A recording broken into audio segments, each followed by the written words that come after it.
Olá, peregrinos! A gente tem que se adaptar a essa questão e adentrar lá com a palavra de Deus e com os exemplos de fé. O que a gente tem mostrado nas redes sociais é o exemplo e as coisas que a gente faz em relação à fé, né? Por exemplo, a gente faz devocional, a gente faz a reunião que a gente tem feito na mesa, assim, ó, com essa bagunça mesmo, assim, não tem problema, é uma bagunça da família, o que eu vou fazer? Isso aqui é normal, toda a família tem. Não dá pra mim dizer, ai, aqui minha família, todo mundo fica em silêncio na hora que eu faço devocional. Né? Não seria natural, entendeu? Então a gente faz na mesa aqui justamente, que é pra reunir a família, aí a gente ora, faz o devocional, lê a palavra, entendeu? E se edifica de manhã cedo quando todo mundo está na mesa reunido. Então, na mesa reunido, com a criança conversando, com o barulho da panela, com o barulho da chaleira, e tudo isso é a vida. Isso é a vida. Tem que viver também com os barulhos da vida. Tem que viver com os barulhos da vida e com o evangelho na mão. É uma bela palavra, hein? É isso aí. Os barulhos da vida são, às vezes, bem insuportáveis, mas Jesus nos ajuda. É, isso mesmo. E essa passagem de hoje diz isso aqui, ó. O Senhor, Ele quer curar, Ele está escutando, as lágrimas nossas são as lágrimas dele. As nossas dores são as dores dele. E lá em Mateus 8, 2 e 3, né? Mateus capítulo 8, versículo 2 e versículo 3, ele fala: Senhor, se quiseres, pode purificar-me. Jesus estendeu a mão e tocou nele e disse: quero, seja purificado. Então o Senhor quer nos curar, Ele quer nos purificar, Ele quer nos salvar. Ele tem chorado as nossas dores, Ele tem experimentado as nossas lágrimas, até o momento que a gente reconhece e abre o nosso coração, que é para Ele poder trabalhar. Porque eu sempre digo, né, e é uma verdade, Jesus, Ele é um gentleman. O Espírito de Deus, o Espírito de Cristo, o Espírito Santo, que a gente fala Espírito Santo, as pessoas imaginam uma pomba branca. Não é uma pomba branca simboliza o Espírito Santo, assim como a água também simboliza o Espírito Santo, assim como o fogo simboliza o Espírito Santo muitas vezes, nas Escrituras. Mas o Espírito Santo é o próprio Deus, Espírito, né? Que foi enviado por Jesus Cristo para todos aqueles que creem. Então, quando Jesus diz que Ele está à porta e bate hoje, é isso. Aquele que abrir, recebe, né? Aquele que aceita. Olha, eu preciso de Ti, Jesus. Eu quero que o Senhor trabalhe na minha vida completa. Não só ali ou aqui, mas que o Senhor faça um processo, né, de cura e libertação na minha vida toda. Então Jesus entra na casa, que é o coração, que é o corpo, né?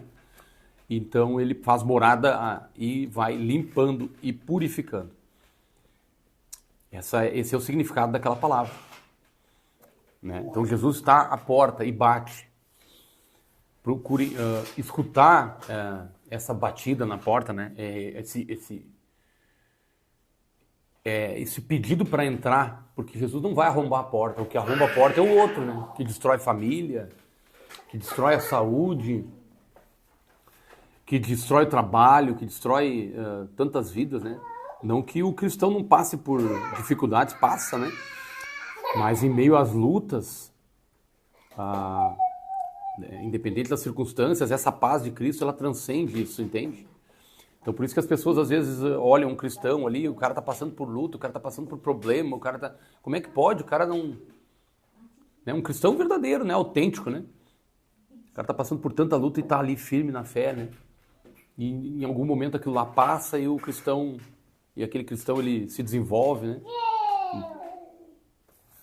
Existem as provações dentro do processo de caminhada com Jesus Cristo também. Né? Na Bíblia toda mostra isso. Não foi só, aceita Jesus que agora tudo vai mudar, tu vai ser rico, tu vai ser próspero, tu vai ter carro, tu vai ter casa. Cara, quem prega isso aí prega uma grande mentira, uma grande ilusão. Não é verdade.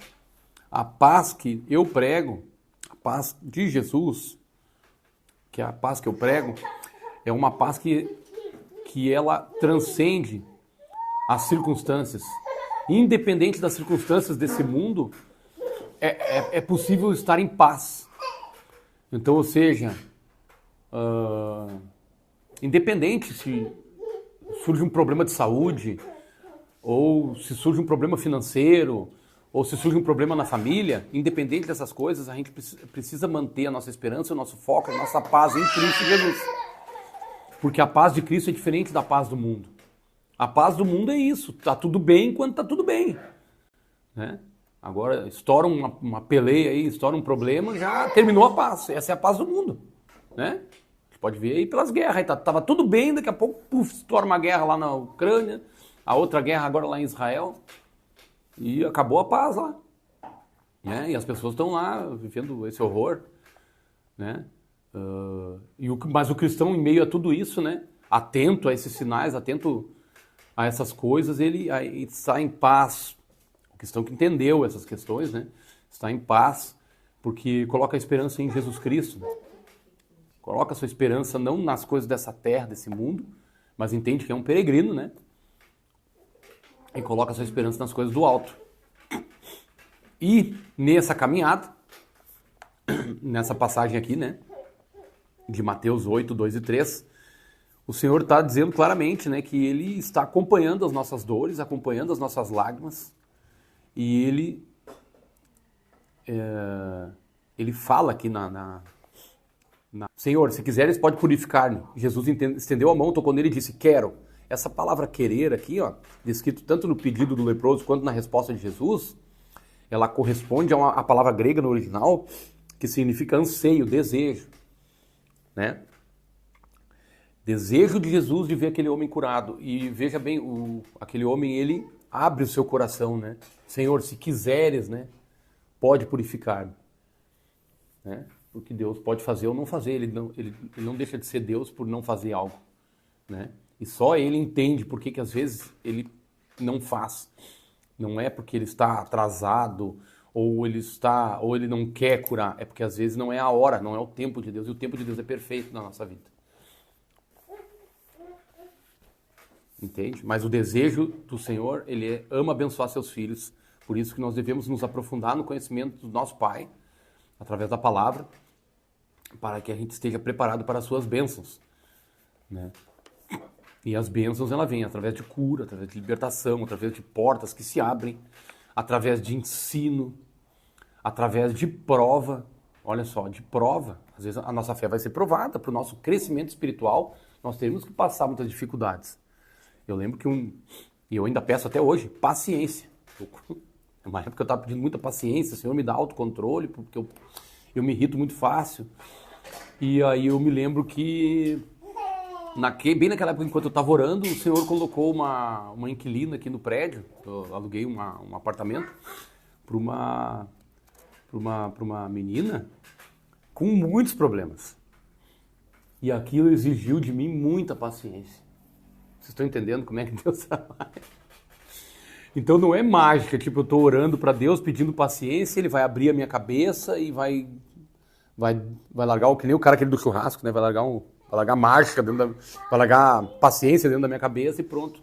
Não, Ele vai usar meios naturais para fazer algo sobrenatural muitas vezes, né? É claro que eu já vi curas instantâneas, tá? Já sou testemunho ocular disso.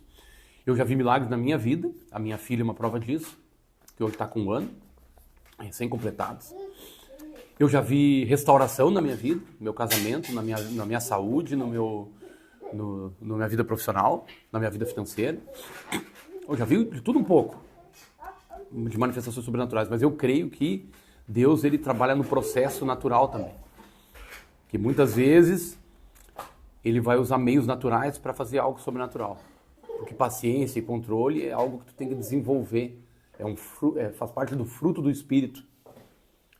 E muitas vezes tu tá pedindo alguma coisa e não é instantaneamente que tu vai receber. Tu não entende muitas vezes. Aí eu poderia olhar para aquela situação e dizer, meu Deus, eu tô pedindo paciência e olha o que me acontece. Ah, meu Deus do céu. E começa a murmurar. Mas eu entendi naquela época que o Senhor estava querendo trabalhar essa questão que eu estava orando. E depois dessa pessoa veio outro e trabalhou bastante a minha paciência. Hoje eu sou um cara mais paciente. E eu ainda tenho muito a melhorar nessa parte. Que a minha personalidade, ela é sanguínea ou colérica, não sei, sabe? Existe uma classificação aí de personalidades, né? Então, para pessoas assim, é mais, naturalmente mais difícil, mas tendo conhecimento das coisas de Deus. Então, isso é para ter uma ideia, mais ou menos, de como é que eu creio que Deus trabalha na vida das pessoas, porque o agir sobrenatural de Deus, ele acontece de muitas formas. E muitas vezes ele usa meios naturais para desenvolver coisas sobrenaturais. Então, nós passamos por provas, passamos por provas como na escola, né? Cada série tem suas provas e tu vai passando e tu vai crescendo. E em conhecimento, né? Na caminhada com Jesus Cristo também. A tua fé vai sendo provada e tu vai desenvolvendo a tua fé, tu vai crescendo em graça e conhecimento de Deus. E Deus vai te capacitando para coisas diferentes, maiores dentro do reino de Deus. E alcançar coisas maiores dentro do reino de Deus, que a gente crê, que através da Bíblia, isso aí significa estar sempre capacitado a servir mais. Então, o cristão, ele evolui dentro do reino de Deus no serviço. Então, à medida que que o cristão, né, o sujeito cristão, ele vai evoluindo dentro do reino de Deus, ele vai se tornando apto a ensinar a palavra, ele vai se tornando apto a pregar a palavra, ele vai se tornando apto por Deus a profetizar na vida das pessoas. É claro que isso tem que ser com muito cuidado e com muito zelo. À medida que ele vai evoluindo no reino de Deus, ele também tem que orar mais, se preparar mais, porque as investidas sobrenaturais do inimigo, né, contra a vida do cristão também são maiores. Então, é lógico, né? Ninguém toca pedra em árvore que não dá fruto. É um ditado popular, certo? Então, à medida que tu vai crescendo no reino de Deus, a tendência é que tu vá alcançando mais corações através da palavra, né? Para que Jesus, através do seu Espírito Santo, possa trabalhar. Então, isso o inimigo não quer. O inimigo das nossas almas não quer. A única coisa que ele não quer é que você escute a palavra de Jesus Cristo e que tu se convença e se converta dos seus maus caminhos e vá para esse caminho para Jesus. É a única coisa que ele não quer. Qualquer outro caminho espiritual que tu queira seguir, não te preocupa. Mas quando tu resolve e decide seguir Jesus Cristo, algo sobrenatural acontece na tua volta. Os teus amigos te abandonam, muitos deles. A tua família também, muitos deles te rejeitam. Depois, pela misericórdia e graça de Deus, eles entendem, mas a tendência é essa. Então as coisas às vezes pioram, entre aspas, né, antes de melhorar. Então a gente tem que estar preparado a, de certa forma, se separar, né, daquelas conversações que nós tínhamos antes. Por isso a palavra diz, as más conversações corrompem os bons costumes. Então, da mesma forma, as boas conversações aprimoram, né, e qualificam e melhoram os bons costumes. Então, tu passa a andar com pessoas diferentes também. E não que tu não vá conviver com outras pessoas. Convive, mas tu não participa mais das mesmas coisas que tu participava antes. Né? Isso também é um processo. Né? Existem os tropeços na caminhada. Eu mesmo tropecei muitas vezes. Eu muitas vezes precisei da ajuda dos meus irmãos em Cristo para me reerguer, porque a palavra também diz que 2 é melhor que 1. Né? Por isso que a minha esposa sempre me ajudou muito, né? Para mim não ficar no chão, para mim logo me levantar e seguir em frente, entendeu? Porque no caminho tem pedra, no caminho tem buraco, né? Mas Jesus está do lado e ele usa pessoas para te ajudarem. Por isso que se tem algum irmão aí que de repente deu uma tropeçada e acha que o Senhor me abandonou, não abandona não. E nem significa que tu não teve um encontro com Deus, não. Meu testemunho eu conto que tive um encontro com Deus logo na minha conversão. E depois disso eu escorreguei muitas vezes. Mas, enfim, eu compreendi muitas coisas e estou na caminhada até hoje. E cada vez mais firme na rocha. Né? Mas a parte mais complicada da minha vida, na minha caminhada, foi o orgulho. É reconhecer que eu era o meu principal inimigo. e não o diabo. Reconhecer que eu sou o meu maior inimigo. Depois é o mundo, as coisas do mundo, os prazeres, as tentações do mundo. E em terceiro lugar é o diabo. O diabo hoje não tem que fazer quase nada, você sabia? As pessoas aí estão naturalmente, né, endiabradas, vamos dizer assim. Misericórdia, as coisas que andam fazendo aí. Eu estava brincando esses dias com um amigo meu, eu disse, cara, daqui a pouco se o cara for orar para uma pessoa na rua e impor as mãos ali para expulsar um demônio, é capaz de expulsar a pessoa e o demônio ficar, e o demônio agradecer ainda. Ah, aquela pessoa ali estava me possuindo. Misericórdia, né? Porque o inimigo espiritual, hoje a gente vê em igrejas sérias muito pouco manifestação de espírito. As pessoas, elas têm que ser limpas pela palavra. Não adianta tirar demônio das pessoas e não colocar nada no lugar. Fica um vaso vazio. A palavra diz que o vaso fica vazio se tu não coloca com algo precioso dentro, que é a palavra de Deus, e o Espírito Santo não entra para trabalhar, entra 7 vezes pior depois.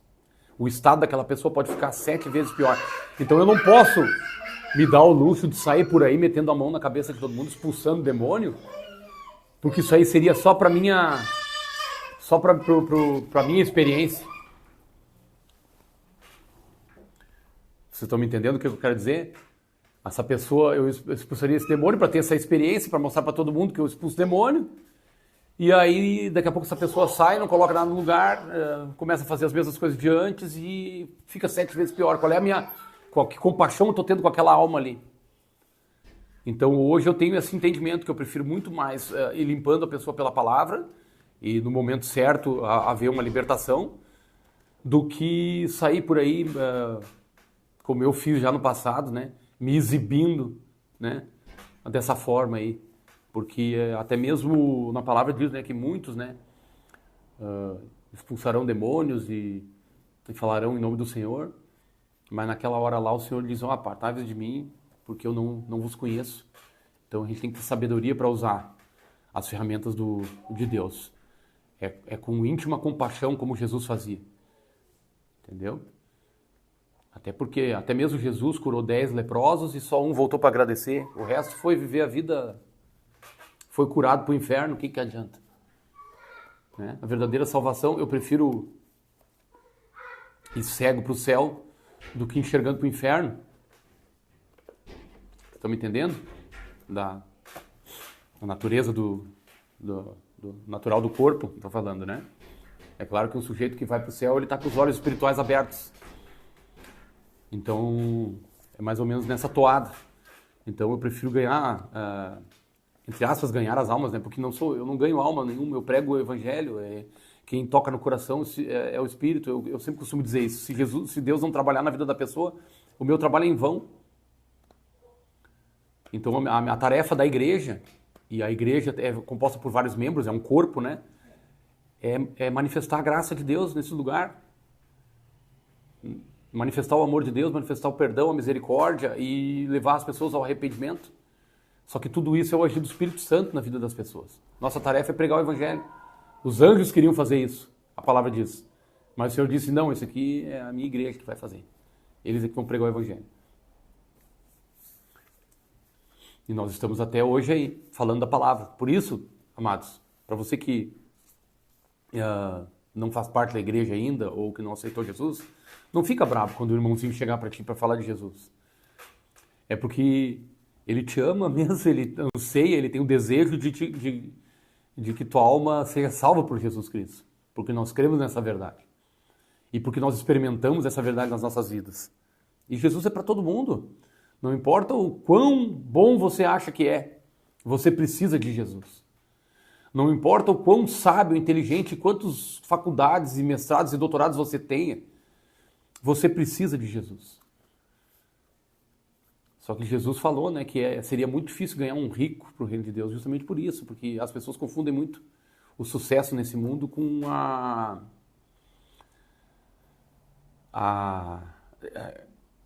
com sucesso espiritual, né? E não quer dizer, às vezes as pessoas têm uma vida abastada e intimamente destruída.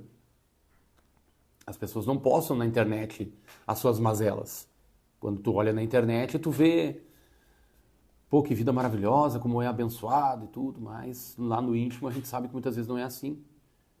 Eu sei por causa de mim, muitas vezes eu não estava bem, né? Mas aparentemente, para as pessoas, eu parecia muito bem. E nesse mundo visual de hoje, de redes sociais, as pessoas estão vivendo muito assim, no automático, né? E que as pessoas possam saber, né, que mesmo elas não querendo demonstrar para as pessoas que estão passando por dificuldade, o Senhor Jesus, Ele conhece as suas dificuldades e que se você for no seu quarto em secreto e pedir para Ele cuidar de você e der uma oportunidade para Jesus trabalhar no seu coração, porque é o desejo dele trabalhar no seu coração, Ele vai fazer isso. Porque Ele promete na sua palavra que vai fazer isso. Por isso, experimente o amor de Deus. Deixa Ele trabalhar. Não é homem nenhum vai mudar você. Só quem pode fazer isso é o Espírito de Deus. Ninguém pode chegar ali apontando o dedo e dizendo o que você tem que ou não tem que fazer. É o Espírito Santo de Deus que vai trabalhar na sua vida. Isso é sobrenatural. Mas aceite a pregação da palavra. Entendeu? Quando alguém fala da palavra, quando alguém fala de Jesus Cristo para você, é o amor de Deus sendo manifesto. Muitas vezes a gente não gosta de ouvir as verdades. Mas escute. Ela transforma, ela liberta. É dessa forma que Deus trabalha aqui na terra, através da sua igreja, através desses irmãozinhos chatos aí. Mas pode ter certeza que nenhum deles vai colocar uma espada no seu pescoço e lhe ameaçar. Porque a gente está muito perto de coisas desse tipo acontecerem, as pessoas não estão percebendo. Mas o cristão, ele difere de outras religiões aí bem... eu não digo religiões, mas outras doutrinas bem extremistas, porque o cristão ele morre por Jesus, se for preciso, mas ele não mata por Jesus. E existem algumas situações aí que o pessoal está matando pelo seu Deus, né? E isso, para mim, não faz nenhum sentido. Só que eu não entendo como é que pode o cristão ser tão perseguido por isso e aqueles outros não. Né? O cristão, ele é perseguido por falar da verdade, gente. Por isso, as pessoas precisam abrir os olhos para isso que é espiritual.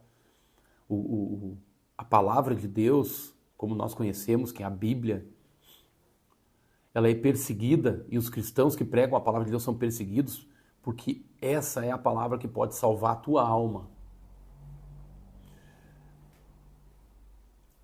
E a palavra diz que esse mundo jaz no maligno. Então a única coisa que o inimigo quer destruir é esse povo. E parar a pregação dessa palavra. Todo o resto não tem problema para o inimigo, espiritualmente falando.